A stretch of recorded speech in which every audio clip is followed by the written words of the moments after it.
Hey guys, before we start today's video, I want to give a quick shout out to our friends over at Movie Palette. Right now, you can use discount code NERD15 for 15% off all of their products, which are some of the best movie-related products out there right now. As many of you know, I'm a big movie fan. More specifically, I love the way movies are made, the cinematography, the technical aspects, and the color grading, and that's what Movie Palette captures so uniquely and beautifully and stunningly. Look at some of these canvases of some of the biggest movies of all time: Star Wars, Lord of the Rings, classics, romantic comedies. They've got it all. Their unique process is pretty fascinating as well. Their incredible team takes a single movie, they capture every scene, single out the dominant color, and chronologically place them as colored stripes on canvas.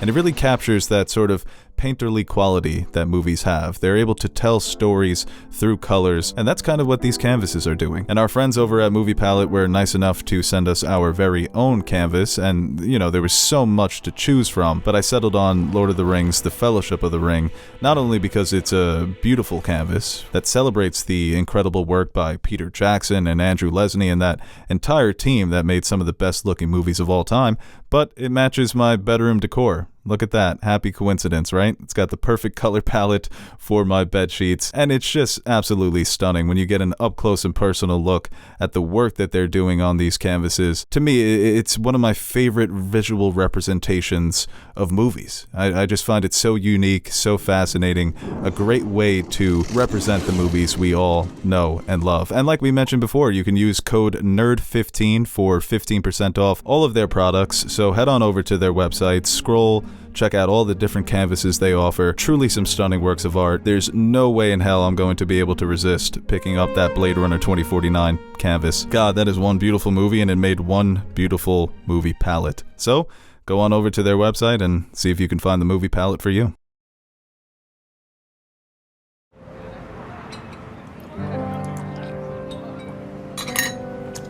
Good soup. Hello everybody, and welcome back to another episode of Nerd Soup. I am Beau Oliver, joined here today with Aaron the Nerd Soup Monkey, and we are back to review The Rings of Power, Episode 4, The Great Wave. This is going to be an audio-only version of the review, so if you want to listen on Apple Podcasts, Spotify, Amazon Music, all the places where we publish our podcasts to, or you can listen along on YouTube. But, you know what, I want to say that I normally say I'm excited to get into this episode, but I'm not so excited. Normally you have to give a season all of its episodes before you make a judgment, or at least that's how I do it. But by this episode, I'm wondering where the momentum is, and I'm frustrated by the character development. I understand where the plot is going, because they're setting up a lot of plot every week, a lot of world building, very detailed, impressive with the visuals as always. But these characters, I feel like I have nothing to latch onto.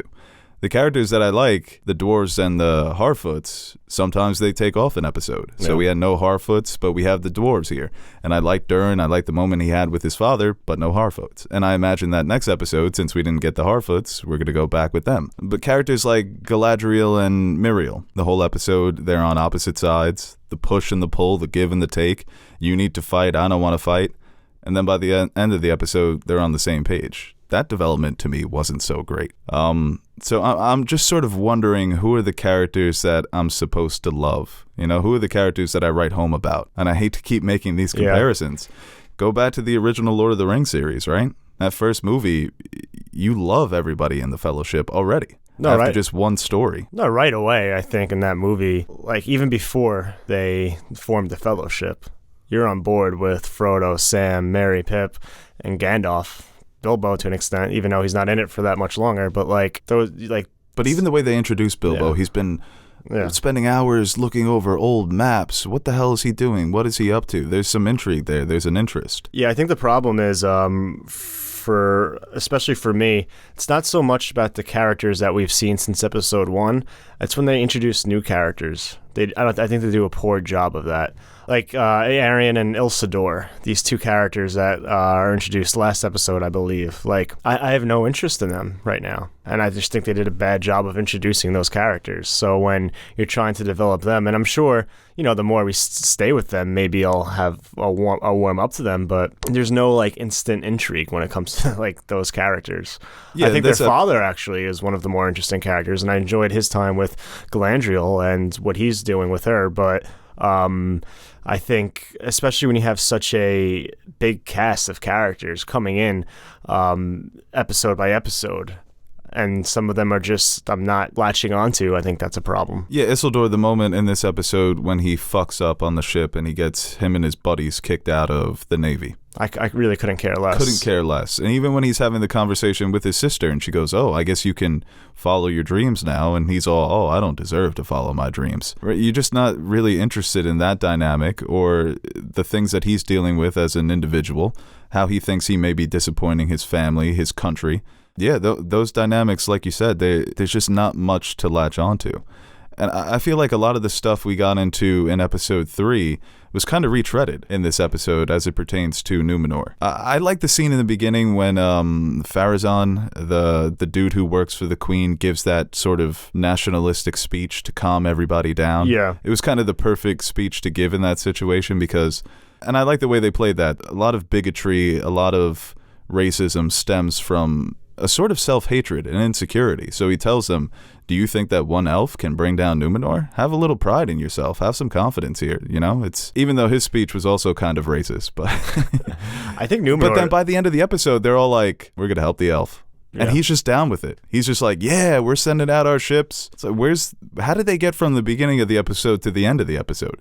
Even like that speech. Galadriel's just bullying them and just like absolutely running amok in their city. Numenor, by the way, looks fucking fantastic. And that's one thing I'll hold on to. Like, this show just looks great. And I think even last episode when the elves escape or they try to make the escape from that orc prison camp or whatever that is. That was a great sequence. I thought that was really cool. And I think the endings have been strong. When Adar comes out and all the I think that was what I didn't get from episode 2 when the mysterious figure on the ship saves Halbrand and Galadriel from the water. I'm like, I don't care who this is. When he came out and you couldn't really see his face, I thought that's going to make me come back for next week. And this episode, as much as you just talked about how the build-up for them deciding to follow Galadriel and help out in the Southlands wasn't really developed properly. I kind of got excited when they were like, okay. Sure. Because I'm like... we know where we're going at least. Like, okay, yeah, so this is what I want to see. Yeah. I think if you can view these first 4 episodes as an extended setup and we start picking up the pace, then I think the season as a whole can be, relatively saved. But up until now, I was having a hard time really latching on or wanting to come back, save those last 5 minutes of each past 2 episodes. Yeah, if these last 4 episodes don't completely knock my socks off, I think the show is going to be considered a disappointment. It can't just be pretty good. It needs to be something we've never seen on television before. That's how they marketed this show. And we've seen it with some of the production value.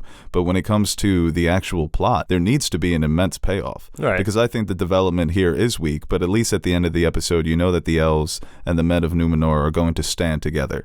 And they did an okay job building that theme of what are you fighting for. So in the beginning, she's celebrating all of the babies. It turns out to be a nightmare, which I thought actually that was really scary as well to see those waves come crashing in. I thought, damn, did they just destroy this fucking city? But and she's wondering, is it the right decision to fight or to not fight? If I'm trying to preserve the future of Numenor, to build a better society for these, for the people, for the generations that are going to come after me, what's the right decision? And Galadriel, like you said, just constantly bullying her, saying, you're not even in charge. Let me speak to your daddy. He's the one who understands things. But she very much understands things too.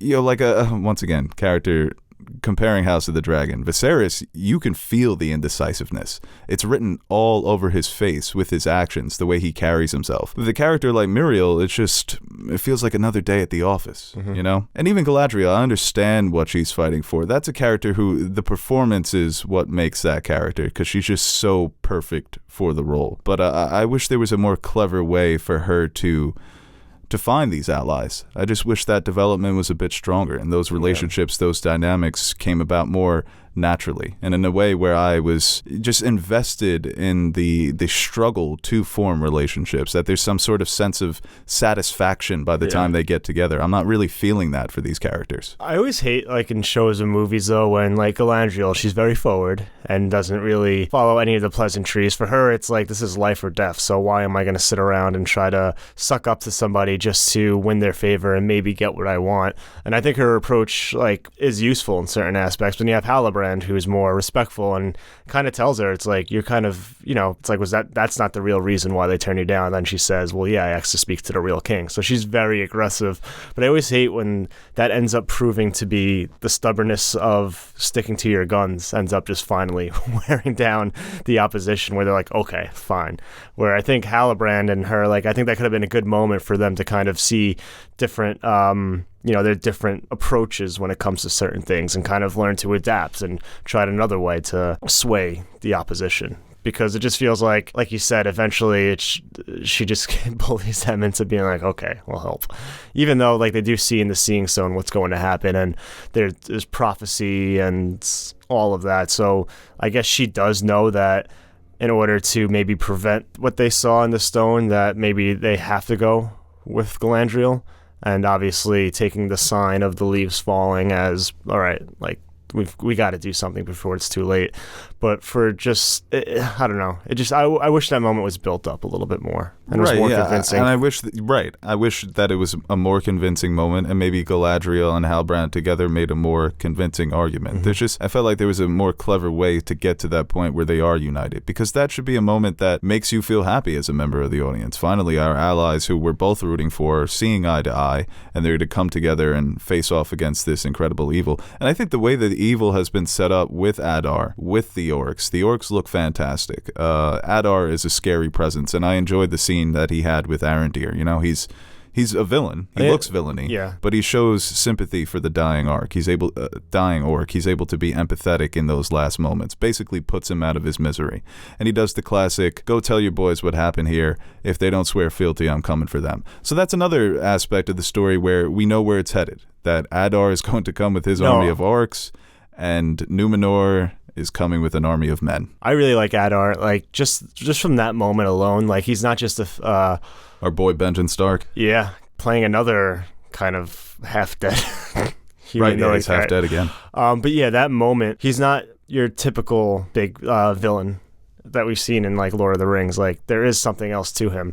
And even with, like, you see the elf ears and his, you know, him saying kind of, we need to tear this world down to build the new world, because everything you know is pretty much a lie. I'm intrigued in that. I want to know more about that. And even just from him, and at the end of episode 3 coming out, I wanted to know more about him. So what does he know as someone who is as pure as an elf, right? They're born with this sort of purity, that they're going to be wholly good fighters for justice. And I like the idea that corrupted. He got corrupted, or he's seen something that helped sway his, like, that basically tore down everything he knew. Is he Sauron? That's going to be the new Mephisto, because, like, 5 different people can be Sauron right now. Yeah, I like the theory that it's the elf that Elrond is working with. Mm-hmm. The idea that maybe Sauron has taken his body or has changed his physical form to look like that elf. I'm not even going to try to pronounce his name. I believe in the lore, like, a manifestation of Sauron. I could be completely wrong, too. This is just something I might have read or heard in passing. But, like, tricks them into making... Right. Yeah, so... Yeah, the big candidates seem to be Halbrand, Adar, and there's one more that I'm not remembering. Stranger. The Stranger, right, yeah. So I think those will all be red herrings. Teddy said that on the last review he wouldn't like it if they were all Sauron, and he's sort of just controlling them in different ways. You know, there's not this concrete presence. I don't want to mind that. I do like Arondir, though. He was, not that I didn't like him at first, but his story, I think, picked up after the first 2 episodes a lot. So I feel like right now, Nori, Durin, and Arondir are probably my favorites moving forward. Yes. Galadriel. I do like Galadriel, but... I love Galadriel. She... I'd be on the front lines for that woman. She would take... I'd be Elendil. She would need no... Like, I'm in. My name's Beau. It also means friend of elf. It's in like English. Like when Barry Allen just right away is in with Batman when he comes in to join the team. There's just something about her. Yeah, I don't know what it Very, is. very convincing. Actually, you know what? Maybe the development's not weak. She's just that convincing. She does have that presence about her, that sort of, like I mentioned with the purity of the elves, but that there's an allure to the character where you are gravitated towards Well, even Elrond I like. So they have good characters that I like. I just think sometimes it gets a little, it's congested, the right word, where like I feel like they try to squeeze too much in, and I feel like sometimes the dialogue doesn't flow as well, especially when they're trying to establish some of the bigger themes and bigger plot and bigger aspects of the plot moving forward. Like, it just seems like it takes me 5 or 10 minutes, or maybe the next scene that they share together, or the next scene that features these characters, for me to put the pieces together from the previous scene. Yeah, and it feels like, I don't want to say that they're wasting time, but a lot of these scenes are occupying time because they need to fill out. And I've appreciated that the episodes are over 60 minutes. But some of it does feel almost like filler. A scene I think it's a good scene when Elrond's talking to Durin's wife, Dissa, and he's trying to get the truth out of her. And she stands strong. She backs up her husband. She basically outsmarts the elf, which is not an easy thing to do. But I don't know if I necessarily needed that scene. I feel like you can kind of get to the mithril. See, I like those moments. Those are moments of two characters that have somewhat of a history, talking and challenging each other about their friend, and I think those are personal moments that build relationships and build some of things we might have missed between these characters that happened before this season started. I would much rather have those little personal moments between two characters where it's not involving the grand picture, where I'm just kind of being fed all this information. That was just a isolated scene about him trying to find out where Durin is and her protecting her husband. Yeah, I guess it establishes that even between friends, the truth can be a sour subject. It's not as easy to be open. And as the audience, we can tell she might be lying, and he doesn't necessarily buy it because then he spies on them and hears with his elf hearing what actually is going on.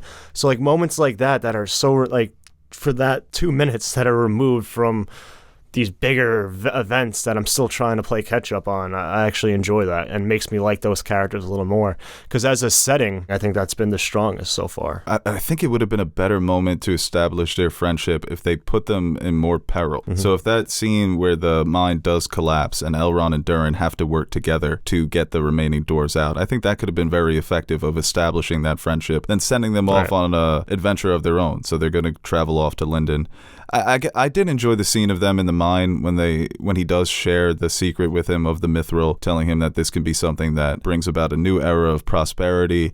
And they do break down that wall where he gives him the mithril and says, you keep that. So he's sort of keeping secrets from his father. But there is that moment that he has with his dad where, once again, establishing that theme of what are you fighting for? What's the thing that's important? Even though we may have different agendas here, at the end of the day, we're fighting for each other. I love the scene of her singing as well, the prayer that she sends throughout the walls. That to me was a great scene. That may have been my favorite scene of the episode because she's got the pipes. Yeah, she does have pipes. And I'm going to say that she was responsible for saving those doors. Without that song, they weren't getting out of there. Look at you believing in the power of prayer. Hey man, I can only in Middle Earth, not on this Earth. I've seen too much. No elves. Well, if there were elves in the world, I'd be like, yeah, maybe this is a higher power. Yeah, I just think the main thing, after the first 2 episodes, I was definitely intrigued, and I just expected it to pick up a little bit more. There's no momentum. Yeah, if there is some momentum, but it relies on the last scenes in both the past 2 episodes. Yeah. Even in episode 2 and episode 1, it's the same thing, right? The stranger falls from the sky. That's how the next episode opens. Mm-hmm. The mysterious man at the end of episode 2. What's his deal? Bring you to Numenor. So it's like these shots of adrenaline at the end of every episode. The same thing with Adar. Oh man, what the fuck is his deal? And even though that's a good scene, it's brief. And it's setting up something to come in the future. And I don't think Adar is Sauron, because I remember watching the trailer for that episode, or there might have been a bigger trailer, but it's like they named Sauron, and that's the image they use of him walking, from the back. So I feel like that's obvious misdirection. It feels way too obvious. And he's already established as a bad guy, so it's for the bad guy to be the big bad guy, I think that's just a little too easy. Yeah, I think I said in our episode 1 and 2 review that they need a big bad for the season. Sauron's presence can be talked about, and they can set him up as a threat down the road, but you need that season 1 Yeah, who's Saruman? Exactly. And I think Adar, if that battle ends up being sort of a Helm's Deep 2.0 or a prequel to Helm's Deep, because they're gathering all the remaining men at the watchtower, basically preparing them for a fight. And it was, a little detail about all the villages are fleeing. So it's the first time that they've been united in a long time. So it sets the stage for a character like Halbrand to maybe reclaim his throne, even though he wants nothing to do with that fight anymore. He actually looked when he was in the cells. That could be the big payoff of the season, that sort of Helm's Deep battle that they may have. I don't know if you can. When he's in the cell, I'll try to get the still, and like the way the shadow is and the light is hitting his face, he looks strikingly like Aragorn. Yeah, I think that's intentional. Yeah. They're trying to, and there's some differences there. Aragorn was more the traditional hero. He had those qualities of the knight in shining armor. Halbrand, he's a little cheeky. He could be a bit deceptive, a bit conniving. He's got different plans. He has his own way of going about things. But there are obviously the similarities, the dark hair, the, tall, good looking, can fight. And that's really where it ends. He was kind of the best personality to lead that fellowship, not just in the story, but as an actor. So I think it's hard to sort of step in those shoes and recreate that type of presence. It's not easy. And I don't know if that was the best casting choice. I've been a little hard on Halbrand these last 2 episodes, but maybe he'll have his moment that really wins me over. I don't know, because there are multiple heroes in this story, so you don't really have to latch on to any of them. But so far it has been Arondir for me, where he feels like the most Lord of the Rings-y type character so far. Even the moment with the slow motion, with the orcs running after him. Yeah, that was cool. Catches the arrow that with was his bare hand. sick. Yeah, he's such a... swiftly, lad, when he saves Theo, who's a dick. Or even in the last episode when he runs on the chains. I thought that was awesome. That was so cool. Yeah. Theo. You think he could possibly become a character that's corrupted? Maybe Adar gets under his skin, brings him over to the dark side? I hope we see something like that. Like not could with, be interesting. Not with that character per se, but just with because like they're saying how men can easily be, a lot of them in the past were followers on the side of evil. Right, yeah. And they're clearly setting up future people that will just drop their swords and join them as well. The old guy whose hilt that Theo stole, and now ends up shown as more important because that's what they're after. Yeah, Waldreg. Yeah. Right. But those are obvious choices. If Theo joins Adar, I'm going to be like, oh, they didn't see that coming. The kid was giving off fucking serial killer vibes this whole time. I wish they wrote that kid as a little bit like a sweet, innocent child that gets corrupted by this I think you see it here a little bit more. He wants to go back for the food. But he's being a dick about it. He is being a dick about it. But I think his mom is trying to baby him a bit for his own protection. You're not ready for this, obviously. We see what happens. He almost loses his life. But he's shown a cleverness to him as well, an ability to fight, an ability to survive. Sure, but... And some altruistic qualities as well, wanting to feed the village. It wouldn't be a surprise whatsoever. No. If Arondir turns, I would be shocked. Right, it could be devastating. They're sort of setting him up like Anakin. He's a bit whiny, bit irritable, doesn't always follow directions. But I have no attachment to this kid. No. I hate him. You don't have the Darth Vader. Yeah. Maybe he's Sauron. Probably. He was Sauron reborn. That was icky. He stabs the hilt in his fucking forearm, and the orc's like, where the fuck did you get that? That's refurbished or that's brand new? I mean, if I'm an orc and I look down in a well and I hear something, I'm like, the extra 2 minutes of keeping an eye on the well for this kid to drown is not going to be make or break anything. I know. Gotcha! Oh, I guess no one's here. So that's why, like, maybe even if like Halbrand ends up being like something like that, I think that would be a cool... Just a character that, obviously, he's a bit on the fence when it comes to taking up arms and fighting, but I think he's portrayed as a decent guy, like a good guy, someone we're supposed to root for. So I think that switch could be an interesting turn. And we had it in the original trilogy, like with Boromir, but Boromir always came off a bit standoffish as well. But that's why I love in the extended edition when they have that scene of him with him and Faramir and like that bonding, because it made that turn even more tragic. Well, he was nice to the hobbits. Yes, no. He was, not only was he nice, he was angry at the rest of them. He's like, they need to rest. Yeah.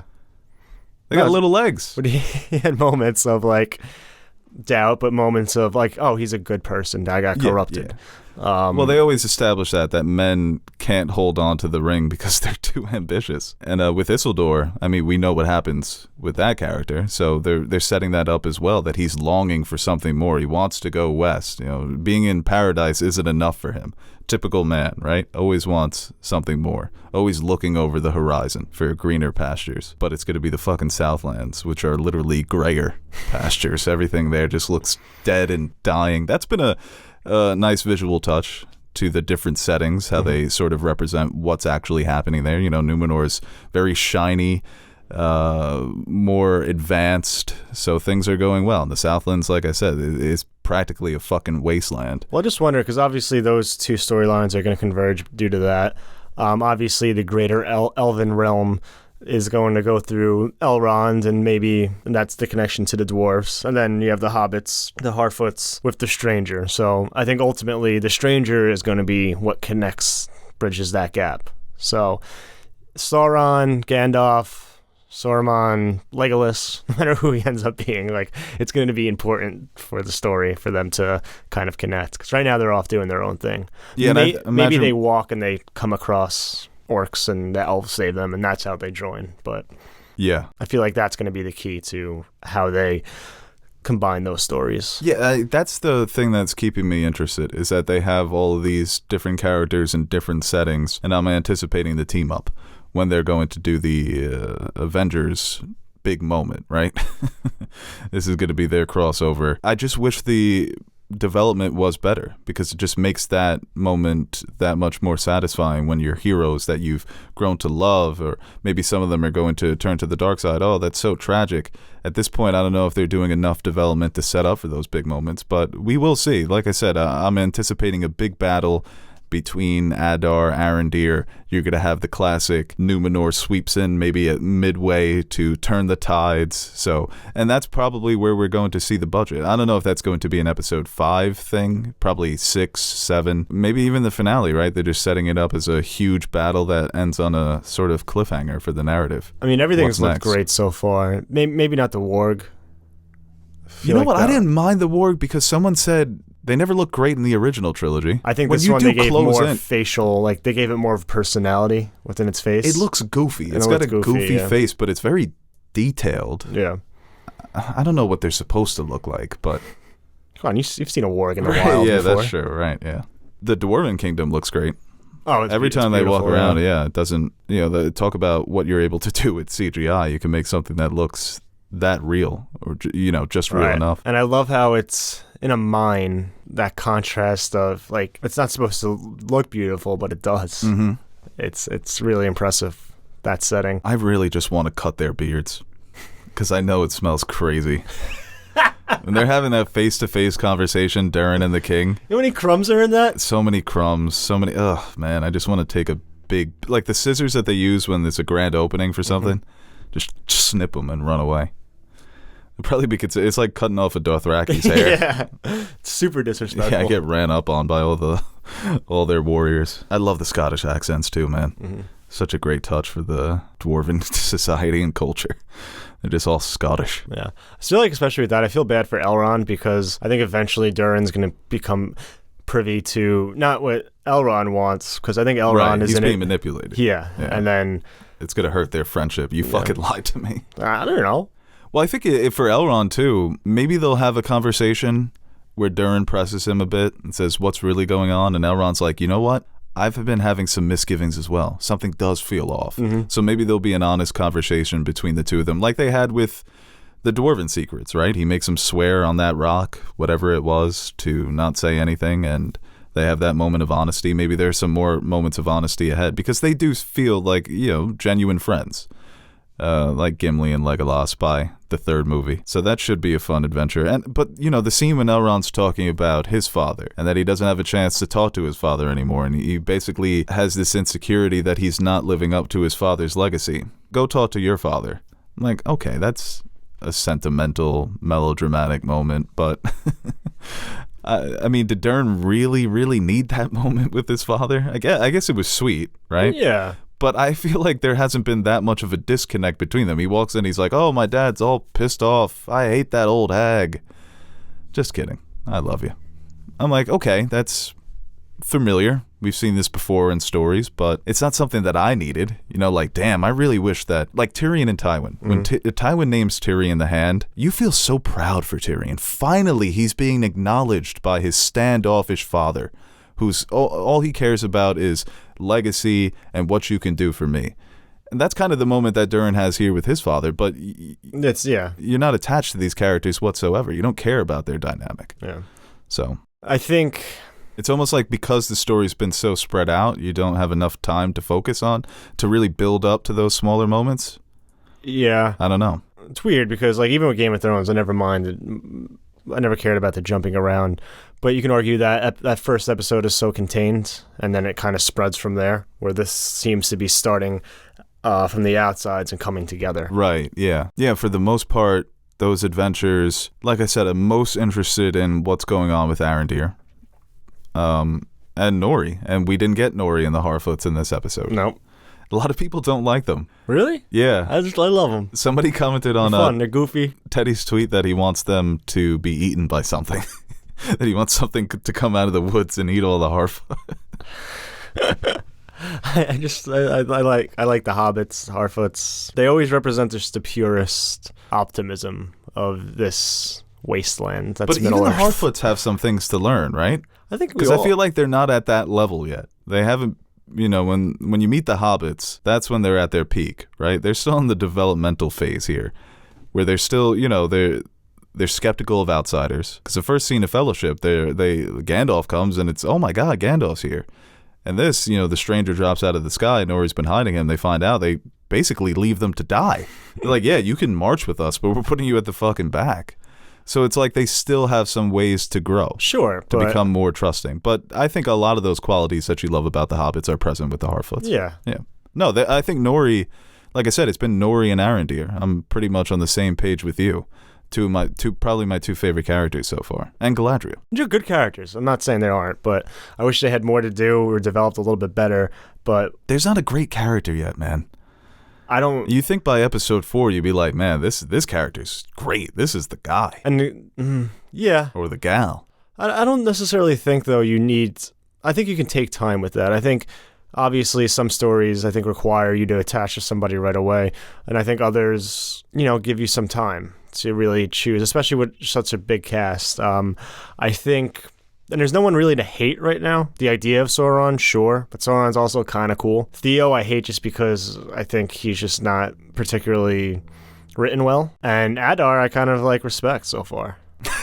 So right, why do they call you father? What do you do for them? I'm intrigued. Is it more than meets the eye? Which I would argue an intriguing villain that you can point to some things as oh, that's different, is better than just big mean bad guy. Definitely right. It's something that's, I guess, not necessarily unique to Lord of the Rings, but a lot of the times the big bads are villains through and through. But you have enough setting, you have enough stories to kind of have all of that.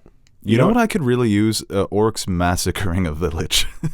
I think that would really set the tone for the threat. Even though in the scenes that we've seen them in, I think they've been great. They look great and they are scary. I wouldn't want to face one of those motherfuckers one-on-one. Although the scene when he cuts that dude's neck, that was pretty. I really like that. Teddy wanted more flab, he said. Orcs have always been kind of funny. I mean, Uruk-hai have always been that's who I'm scared of. Orcs are kind of target practice, I've always felt. Here, I mean, they've shown they're a little bit more capable, but yeah, I a scene of them just absolutely running mad. And we kind of saw that in the woods, and I think the way that it was shot is very scary. It looks like there's just a billion of them coming for this watchtower. So I guess that does set up the threat. The impending doom that they are going to bring, led by Adar. And Adar, maybe we'll see some really cool moments of him on the field, right? Some magical stuff. Obviously, the elves have all these powers, but maybe he's tapped into Sauron's power a bit, like Theo is. I mean, he's clearly got some strong connection with Sauron, because they report back to him that Theo's got the hilt. They've really set themselves up for an absolute blitzing of that watchtower. No, yeah, I like Adar, especially because he's an elf, and everything we've heard up until now is that men were more susceptible to fall under Sauron's spell, kind of. Right, yeah, that is interesting. And him being an elf, I like that idea. Yeah, how does that change things? That's cool, like a dark elf. That's always cool. Unless it's Thor, the Dark World. Yeah, those dark elves fucking suck. We were talking off the mics, I think it was yesterday, about how are the casual fans receiving this show. And I don't think there's much there for casual fans. If I didn't like Lord of the Rings, I would have not be watching anymore. And it's not only about liking Lord of the Rings, because I'm someone like that. I watch the movies, I don't remember a lot of the names, the settings. So when I come into this, I do have to do some research, brush up on some things in order to fully grasp or even come close to fully grasping what's going on. So I think for new fans, there's really not much here, because you're going to come into this very confused by all the names, all the settings. You don't know what they're building towards. Well, it's not even being a fan of, like, I think everyone who's seen Lord of the Rings, and it's massively popular, so there's a lot to grab from. But, like, casual fans who watch the movies and really like the movies, I feel like that's the extent of their love for this world. There's just those 3 movies, and that's it. And it seems that people who love the lore and love the world aren't really too thrilled with some decisions they've made here. Right. But even though this is really based on, like, footnotes, this whole series, so it's hard to really develop in that regard. But for me, I think just the world and, you know, some familiar characters and just that little bit of intrigue is keeping me going. But yeah, I think a casual Lord of the Rings fan watches this and after 2 episodes is like, I'm good. Yeah, there's so many people in my life who I know they love watching new shows, watching new movies, and I wouldn't recommend this to them because I know they're not going to like it. Even it's like not like, I hate to make the comparison again, but you could not watch Game of Thrones and get so much out of House of the Dragon. Yeah. That's a show that I would recommend to someone who hasn't seen Game of Thrones. I'd be like, yeah, if you like this, then go and watch Game of Thrones. You're going to like that as well. But I don't think this is, you can't even make that same case. Oh, if you like the movies, watch this. Because I said this on the first review, it's different when you're recommending a movie. It's a spectacle. You go out to the theater, see it on the biggest screen. For the Rings of Power, it's just like, I hope you have a big television in your home because it looks fantastic. But it's not a show you could recommend to someone who's watching on their laptop and being like, what am I really getting out of this? And like you said, it's hard to really judge like a whole season on 4 episodes, but I feel like the first half you can engage. I mean, I made the argument. We're at the halfway point. Yeah, I was talking to someone the other day, and I was just like, well, after 2 episodes, you really can't judge a show.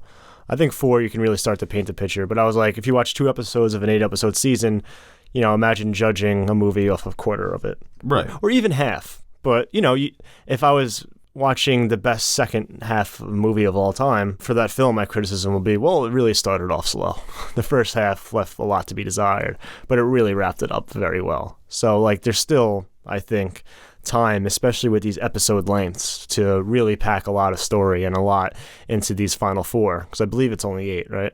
Yeah, it's only 8 episodes. So, yeah, I think this is the time now, episode 5. I think you really need to have a banger. That's the thing. It's the first half of the season desperately needs an incredible second half for it to be considered a great season. Doesn't necessarily have to be considered a great season, but when you put this much money into it, and it's a franchise that's already established, it's a lore that people are familiar with, it's a recognizable name, you want a great first season to justify season 2, to build the hype in between seasons, more people watch, and then the ratings for season 2 go through the roof. If it's a good second half with maybe a great episode or 2, you start to throw around words like disappointment. Because the bar is set to a certain level when it's Lord of the Rings or Star Wars or Game of Thrones, when there's precedent for excellence. So the Hobbit's got... But all those, there's precedent for not sure. bad, too. And the reaction to the Hobbits proves it. People expect a certain quality when it comes to this franchise. So they've got their... I mean, the work's been already done, but they've got their work cut out for them over these next 4 weeks. It's the 4th quarter here, and you're down 10 points. You need a touchdown. Okay, second. Yeah, I guess that makes more sense. Math was never my best subject. It's halftime. Halfway through the season, this is what, like the fourth quarter, about 5 minutes left? Game's almost over. Yeah. Like in soccer, right? Well, 4 quarters in soccer. It's extra time. Right. So, I mean, I hope they pull it off, because the series, people have had problems with the series that are not even about the quality or the writing. So it sucks to even have to be negative about this show. All of that aside, it's kind of boring. And I hate using the B word at this point. Yeah. But it's becoming a bit of a more of a chore to watch, and I hope it becomes more of a... And at least we actually watched it first before deciding that is true. How we like it or not. At the very least. And I don't think it's bad by any means. I think it's good. But like you said, all the hype going into it, the budget, this is going to change television. I'm still waiting for that. Visually, yes, you might have changed things, but did you change anything? Because how many people are going to adapt and see what you did and be like, we need to spend all this money on a show? Yeah, you're changing things in the way of, I'm never going to spend this much money on Lord of the Rings or medieval fantasy type series or again. Any type of series. House of the Dragon is proving that maybe they should have got a even bigger budget. But look what you're able to do with a budget that's not as big. I think it looks just as beautiful, if not better. I think this show looks better. But you know what? House of the Dragon is shot better. The lighting, the cinematography, the visual storytelling as well. It's been so much more effective, where you're just impressed with the way that world looks for that time. But yeah, of course, you're very impressed with the Lord of the Rings world as well. But when you don't have the other elements to supplement it, it's like, yeah, it looks pretty. Yeah. And I think this struggles with like its dialogue and because it's been very set up and dialogue heavy, especially for a medieval fantasy epic. Been repetitive. And there's nothing, I don't hang on every word like I do with other shows. Right. I mean, the people who are very familiar with the lore are hanging on every word, and they're looking for all these secrets, and they're picking up on things. So I guess it's been good for... For me, it's been like, oh, Mithril, I think I know what that is. Yeah. Oh, yeah, it's the vest that... Oh, that's adamantium. Yeah. Holy shit. Okay. But it's cool to hear about that, and obviously that brings about the doom of the elves because they keep mining and mining and mining. And dwarves. And obviously that's cool because, like, obviously we know that that's kind of the doom of the dwarves as well because they get obsessed with mining this material and all that, so... Yeah, it's the opposite of Icarus. They're flying too close to the core of the earth. Nice. You like that? Yeah, I do. Poor dwarves. That really makes me sad. All right, guys, that does it for this review of the Rings of Power Episode 4, The Great Wave. It looks like the Great Wave is coming, so we'll see if our characters, our heroes, are able to withstand it. And we will be back next week for Episode 5. I usually say I can't wait to get into that, but... Who knows? Yeah, we'll see. Hopefully it's good. Yeah, if it's a good episode, then I'll be really excited. If it's not good, I'm just going to punch you in the face. I'm going to take it out on you. Really? That doesn't seem fair. That's aggressive, right? Why don't you take it out on Bezos? I tell you what, Amazon having Thursday Night Football now, it's coming. They're taking over. Because they have Thursday Night Football. Starts with Thursdays. That's the takeover? Yeah. That was kind of nice, right? Just throwing on Amazon Prime. Oh, a little football. It was laggy. Get your internet up. Stop connecting to the White Castle down the street. Amazon got there. They need to step it up. It's a them problem. I only watched like the last 2 minutes of the fourth quarter. Shit was crisp. Not a big football guy. Oh, you mean the last half of the game? Yeah, I was only tuning in for the last half. Damn, we were making some good points in that video. Hey guys, Aaron and Nerd Suit Monkey here. Before we end this video, I want to give a quick shout out to our Patreon supporters. What can I say about you guys that I haven't already said about myself? You are the most important part of the channel and the main reason we keep going strong. Like Beau says, you keep the lights on in the fridge so the fridge is full. Or something like that. So, from everyone here at Nerd Soup, I'd like to thank you guys for your continued support. If you're interested in joining the ranks of our patron supporters, head over to patreon.com/nerdsoup and check out the rewards we offer to our patrons. We recently dropped some new stickers for you guys to check out, or you could choose a tier that will allow you to select a movie, show, or video game for us to review. We've got a full slate of fan-suggested reviews coming your way, and we're really excited about the chance to review some of those movies and shows. We've also got t-shirts, mugs, behind-the-scenes videos showing how we bring our videos to life. And once again, thank you to all our Patreon pledgers who have been supporting us throughout the years. Without you, we wouldn't be able to convert all your pledges into cryptocurrency, so thank you from my future self for making us broke.